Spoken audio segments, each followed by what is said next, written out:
Good morning, St. Francis. Good morning, people of God. It is Wednesday, the 25th day of the month of September, 2024, Wednesday of the 25th week of the year, the 25th week in Ordinary Time. It is also 3 months, count them, 3 months until the Christmas season. Until Christmas Day. Yeah, in the Christmas season. So 3 months until Christmas Day.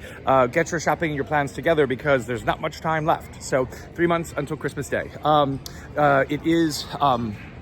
Community Mass today. The entire school gathers together within our church, right back over there. And so we have our lower grades coming in. I think this is second and third, or maybe kindergarten first. Yeah, kindergarten first.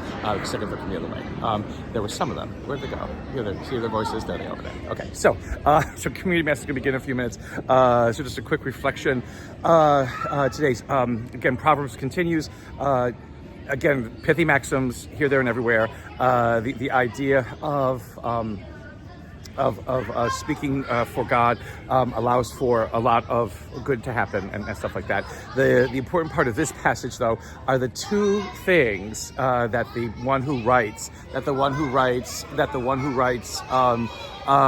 Proverbs basically asks of God, and that basically before he dies, is that he will not be too rich or too poor, but that he will be happy, again, with what he has, happy with the fact that he has life and he has what he needs to eat and feed and things like that. It's a kind of an important thing to reflect upon, because, what is it that we need to be happy? What is it that we need to live a life that is full and rich, and that knows, again, doesn't necessarily know every comfort, but knows security and knows peace. Our society and culture will tell us one thing, but our faith tells us something very different. Do we need to have everything that society and culture says that we need to have to be happy, or do we actually in fact need just a little bit less than what it is that society and culture thinks that we need to be indeed happy? Because that's the whole thing, is that measuring our happiness is too many times done upon what others believe happiness should be and what others believe our own happiness should be. They try to create our happiness for us, or even worse, tell us how to live our happiness when we might not be capable of doing that, or we actually don't need, to live happiness in that way. But do we trust?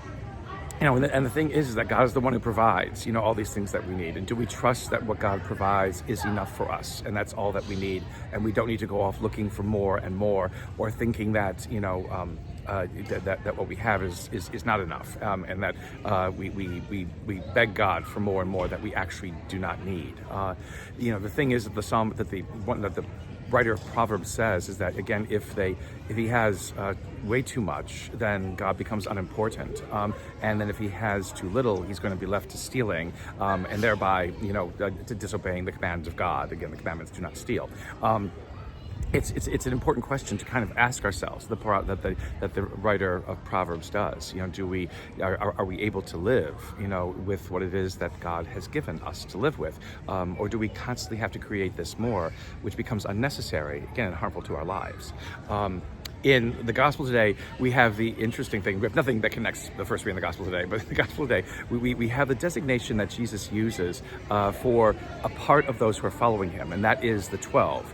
And I think, like I said before, there's sometimes a distinction between the 12 and then apostles and then disciples and then the crowd. So again, kind of these four different types of groups, that follow him, with the 12 being those who are closest to him. More and more children running by. And so it is this 12, which is, the ones with the names and everything else like that we know, that then go off to basically preach, the good news. Again, so this is kind of like chapter 8 or something like that of Luke's gospel. Again, they haven't really grasped everything that Jesus is saying, and yet he sends them off to preach. Again, something that seems stupid and ridiculous for Jesus to do, and yet he does. And he has enough confidence in them at least to start something, which again should say something to us. As many times as the apostles are messing up in these first chapters of Luke, Jesus still sees something in them that is useful to go out and to proclaim this good news. Now, again, nothing is really being said about what to proclaim or how to proclaim it, but the more practical ideas, it's like, don't move from house to house, eat what's put in front of you, be gracious, again, be generous, be kind. But then if they don't listen to it, is the shaking of the dust from the soles of your feet, or the shoes, or whatever, sandals.